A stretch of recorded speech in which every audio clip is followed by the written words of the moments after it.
hari ke-29 Ramadan. Apa khabar kawan-kawan? How was the journey so far? Kita dah sampai ke penghujung bulan yang penuh barakah, penuh dengan limpahan rahmat dan kasih sayang Allah Subhanahu Wa Taala.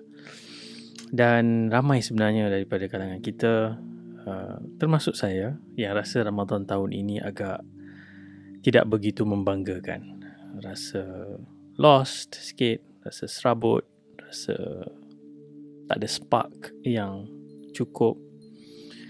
Dan rupanya ramai je sahabat-sahabat, ada juga rakan-rakan di alam maya, social media yang message bagi tahu rasa sedih, rasa kecewa sebab tak perform Ramadan ni. Rasa macam being at the lowest point, tak ada perasaan sangat dalam salat, dalam doa, Quran pun sikit sangat baca. Dan itu membuatkan rasa macam that's it, dan Ramadan ni dah burn, tak ada apa-apa yang nak di-celebrate dalam Ramadan ini. Nah, tunggu dulu. Jangan terlalu awal kita call it off. Dan bila kita lihat daripada konteks, kita merasakan self-worth kita ini jatuh, berada di titik rendah, kita rasa kita tak setanding dengan orang lain. Bukan hanya dalam aspek spiritual sebenarnya, dalam aspek lain juga mungkin rakan-rakan yang mendengar ni, saya pun tak tahu daripada mana anda mendengar. Ada yang mendengar waktu drive, ada kawan yang mesej bagi tahu tengah-tengah malam, dia rasa down, dia drive, dia dengar siri Wahai Tuhan. Masya Allah, moga Allah SWT letakkan manfaat dan barakah. Dan saya sendiri juga dengan siri Wahai Tuhan ini bukanlah nak mengajar sangat atau nak membimbing orang. Sama-sama melalui journey yang susah. Broken people help broken people, or try to help broken people. Dan kalau kita lihat, misalnya mungkin kita sedang go through financial crisis, mungkin career kita sampai ke satu point yang berada di titik dilema, ataupun kita berada dalam situasi family kita bergolak. Ada macam-macam masalah kan kita semua ni. Dan bila kita especially hidup di social media, kita tengok orang lain semua ada a different version. Like semua orang berada di high point, happy, wealthy dan macam-macam. Kita rasa macam am I not beloved? Adakah aku ni tidak disayangi oleh Allah SWT? Kenapa hidup aku mungkin susah? Kenapa aku tak rasa seronok orang lain khatam Quran, enjoy, dan aku lost? Aku rasa entahlah, nak doa panggil Wahai Tuhan pun perasaan tu tak berapa nak hadir kan. Untuk kita rasa demikian itu adalah human, manusia. Tapi kalau kita terus terperangkap dengan perasaan itu sangat bahaya. Kerana Allah SWT, daripada semua nama-nama Allah yang telah kita bincangkan sebelum ini, kita dapat simpulkan bahawa Allah SWT tak ada Tuhan yang lebih rahmat, lebih sayang, lebih cinta, lebih appreciate hamba-hambanya seperti Allah SWT. Dan hari ini nama Allah SWT Al-Ali, Al-Azim. Dua nama yang ada ulama sebut bahawa merangkul semua elemen ketinggian dan keagungan dalam semua aspek. Jadi kita ni hamba yang kecil, yang rendah ini, bila kita submit, menyerahkan sepenuh jiwa dan raga kepada Allah Subhanahu Wa Taala, Al-Ali, Al-Azim, sebenarnya dia ada kesan yang sangat mendalam untuk memberikan semula kita semangat dan kekuatan. Sebab kebanyakan kegelisahan, kerisauan kita, kerusingan kita, especially dalam aspek spiritual dan juga material ataupun kejayaan dalam hidup. Mungkin kerjaya kita rasa kecil, kita banding orang lain, successful, ada macam-macam pencapaian, award dan sebagainya. Ataupun ada orang yang nampak sangat terkenal, sangat besar manfaat yang disebarkan dalam masyarakat, misalnya kita rasa kecil. Tapi itu sebenarnya semua standard yang diletakkan oleh manusia. So bila kita cuba nak fit dengan standards yang dicipta dan diagungkan oleh manusia, most of the time kita akan rasa down, kita akan rasa being at the lowest point. Sebab tak semua kita design dengan template yang sama. Allah SWT memberikan laluan setiap daripada kita ni berbeza-beza. Kejayaannya berbeza, fulfillment, rasa puas, rasa achievement tu berbeza. Sebab tu kalau kita lihat Allah Al-Ali, Al-Azim, ketika Allah mengajarkan kita pelbagai arahan dan suruhan dan ajaran dalam Islam ini, Allah kata la yukallifullahu nafsan illa wus'aha. Tidak ada satu jiwa pun, tidak ada satu manusia pun apa yang ditetapkan ke atas dirinya itu melangkaui kemampuan dia. Kita selalu baca ayat tu waktu kita cerita tentang ujian. Betul, satu sudut betul. Allah takkan uji kita lebih daripada kemampuan kita untuk handle. Tapi Allah juga tak tetapkan semua syariat ini. Ramadannya, solat fardunya, puasa, apa-apa yang melibatkan suruhan Allah SWT ni, Allah kata la yukallifullah. Allah takkan taklifkan seseorang itu lebih daripada kemampuan dia. Dan semakin kita mendalami dan menghayati ajaran Islam, nama-nama Allah, khususnya Al-Ali, Al-Azim, kita akan rasa sebenarnya dengan kita merendahkan diri kepada Tuhan yang maha tinggi, maha agung, kita sebenarnya akan jadi lebih tenang. Kita akan jadi lebih menghargai setiap aspek dalam hidup kita, dan kita tak lemas dalam perbandingan dengan orang lain sampai kita rasa kita tak ada self-worth. Kita rasa diri kita nilainya itu tidak bermakna. Al-Ali maksudnya tinggi. Uluwan, ain, lam, waw, ulu, tinggi. Al-Azim maksudnya agung, besar. Dan kalau kita boleh letakkan satu perbandingan untuk kita hayati, bila kita solat, kan manusia hari ini kebanyakannya hidup dengan meletakkan ego di depan. Dan tak semua, tapi kebanyakan kita di social media juga try to establish our ego lah. Nak tunjuk kita lebih tinggi daripada orang lain, kita lebih agung, lebih besar daripada orang lain, kita lebih berjaya daripada orang lain.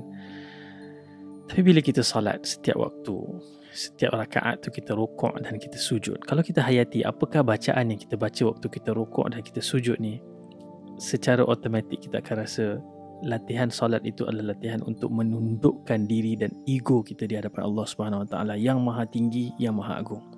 Kalau kita rasa diri kita tinggi, rasa diri kita agung, bila kita salat sebenarnya kita akan rasa being put in our place. Bila kita rukuk, kita baca apa? Kita rendahkan diri kita, kepala kita. Kita kata Subhana Rabbiyal Azim.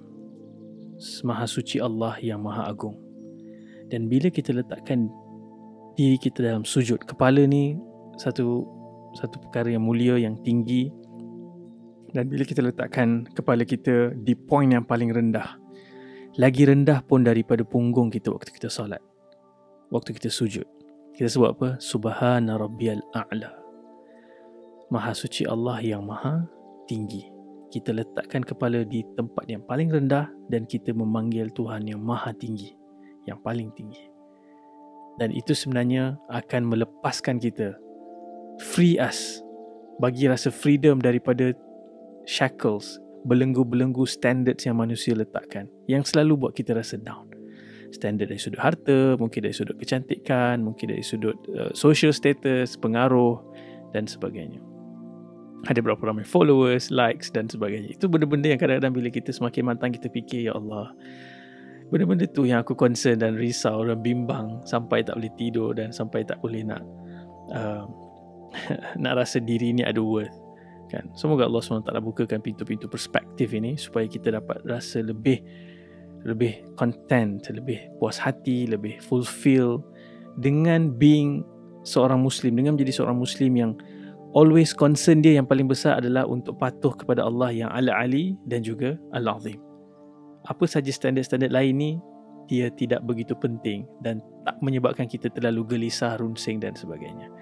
Dan baru ni saya tengok satu video di-share oleh sebenarnya salah seorang penulis buku Nama-Nama Allah, Dr. Jinan Yusof. Dia share dekat Instagram dia satu video yang sangat sesuai dengan senario yang saya cerita tadi. Video tu seorang saudari lah, wanita, bercakap tentang being at the lowest point dalam Ramadan. Dia kata dia seorang kawan yang Ramadan ni dia rasa sangat fail, dia rasa tak perform, dia rasa kecewa dengan diri dia. Dia pergi ke masjid, dan bila dia duduk dalam saf dia salat, dia nampak orang kat sebelah dia sedih dan nampak down, dan dia tanya kenapa, semua okey ke? Dan dia beritahu orang yang down tu, dia beritahu, saya rasa sangat kecewa dengan diri saya rasa sedih, Ramadan ni saya fail, saya tak dapat capai banyak benda dan rasa macam dah lost, dah hilang peluang tu. So dia pun tersentuh sebab dia pun rasa perasaan yang sama. Dan demikianlah bila kawan-kawan ada yang message bagi tahu tu, saya rasa actually we are in the same boat. Kita dalam boat yang sama, going through this gelora yang sangat mencabar. Dan dia kata dia terdetik dalam hati dia. Kawan yang tanya tadi ni terdetik dalam hati dia dalam waktu solat tu. Dalam solat dia nak doakan. So bila dia doakan kawan dia yang rasa down, tak perform tu, dalam keadaan dia sendiri pun tak perform, waktu dia doakan tu Allah campakkan sesuatu dalam hati dia sehingga dia menangis. Dia mula rasa macam inilah dia nikmat yang dia nak menangis, nak rasa menghayati Ramadan tu Allah bagi kepada dia. Rasa kemanisan beribadat, rasa kemanisan membina semula hubungan dengan Allah SWT, mendekatkan diri kepada Allah SWT. Dan bila dia cerita tu, saya teringat doa yang hadis yang Nabi SAW sebut. Apabila kita doakan sahabat-sahabat kita yang mungkin sedang diuji, mungkin sedang down, kita doakan kebaikan dengan penuh ikhlas untuk dia, sebenarnya kita juga akan dapat manfaatnya. Sebab apa? Nabi kata bila kita doakan seorang saudara atau saudari dalam keadaan dia tak tahu kita doakan dia, Allah SWT akan hantarkan malaikat, dan malaikat itu akan doakan untuk kita sebiji, walaka mithla dhalik, sebiji macam mana kau doakan kebaikan untuk saudara kau tadi. Dan orang yang tadi doakan tu, dia menyebabkan dia rasa being touched, dan dia dapat menangis dan menghayati perasaan dapat connect balik dengan Allah SWT. Jadi salah satu cara yang kita boleh buat, yang pertama ialah walaupun kita rasa down, kita rasa tak perform, kita doakan juga orang-orang lain yang berada dalam situasi yang sama. Moga-moga dengan itu hati kita tersentuh dan kita boleh cari spark untuk bangkit semula, untuk mendapatkan kekuatan balik. Dan sebenarnya Ramadan belum berakhir pun, ada lagi 1-2 hari yang berbaki ni.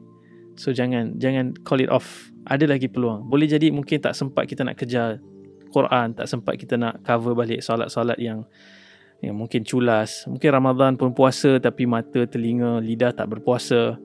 Semua yang buruk-buruk yang kita dah terbuat tu, dah lakukan tu, boleh jadi hanya dengan satu doa, satu ungkapan, Allah SWT boleh padamkan semua keburukan itu dan gantikan dengan ajr, pahala yang besar. Sebagaimana Allah sebut dalam surah At-Talaq, surah yang ke-65 ayat ke-5, Allah kata apa? Dzalika amrullahi anzalahu ilaikum. Demikian peraturan hukum-hukum Allah yang Allah turunkan kepada kamu. Wa may yattaqillaha yukaffir anhu sayyi'atih. Siapa yang ada rasa perasaan hadir dalam diri dia, rasa bertuhan, rasa concern, rasa bimbang dengan akhirat dia, Allah kata itu takwa tu. Ramadan ni kita puasa kan, kita tak tipu pun walaupun orang tak nampak, kita tak makan, tak minum, itu takwa. Wa may yattaqillaha yukaffir anhu sayyi'atih. Siapa yang ada rasa takwa itu, Allah akan padamkan, hapuskan kesalahan-kesalahan dia. Dan bukan hanya itu, Allah kata wa yu'zim lahu ajra, dan Allah akan agungkan, besarkan pahala dan ganjaran untuk dia. Moga-moga Allah SWT tuliskan nama kita semua daripada kalangan orang-orang yang mendapat kelebihan ini. Sebab tu ingat, selagi belum nampak anak bulan Syawal, selagi itu kita tidak berhenti mencuba, selagi itu tidak kita putus asa. Kita terus memanggil, wahai Tuhan Al-Ali, wahai Tuhan yang maha tinggi, maha agung, bantulah aku, berikanlah aku sesuatu daripada Ramadan ini, berikanlah aku, jadikanlah doa aku ini doa yang membawa perubahan dalam hidup aku. Sebab it's not about how you start Ramadan, bukan soal bagaimana kita mulakan Ramadan hari itu, it's about how we end this Ramadan, bagaimana kita akhiri Ramadan ini. Kita nak end strongly. Dan kalau boleh tinggalkan satu pesan, sebenarnya pesan ini daripada Allah SWT dalam surah Al-Fajr ayat ke-27 sampai ayat ke-30. 4 ayat ni cukup meruntun hati, cukup rasa being invited. Allah kata apa? Ya ayyatuhan nafsul mutmainnah, wahai jiwa yang tenang. Dan ada juga yang menafsirkan jiwa mutmainnah ni jiwa yang ada concern tentang akhirat. Dia hirau tentang akhirat, dia khawatir. Semua orang nak duri dunia ni dia tak rasa begitu concern, tapi kalau soal akhirat dia concern. Allah kata irji'i ila rabbiki radiyatan mardiyah. Pulanglah kepada Tuhanmu dalam keadaan redha dan diredai. Fadkhuli fi ibadi. Masuklah kau ke dalam menghambakan diri kepada aku secara total. Dan Allah kata wadkhuli jannati, dan masuklah ke dalam syurga aku. Allahumma ja'alna minhum. Moga Allah jadikan kita semua dalam kalangan orang yang akan masuk ke dalam syurga Allah SWT dan kekal di dalamnya bersama para nabi, orang-orang saleh dan ahli keluarga kita semua, dalam kalangan kita semua, insya-Allah. Sekian, Assalamualaikum warahmatullahi wabarakatuh.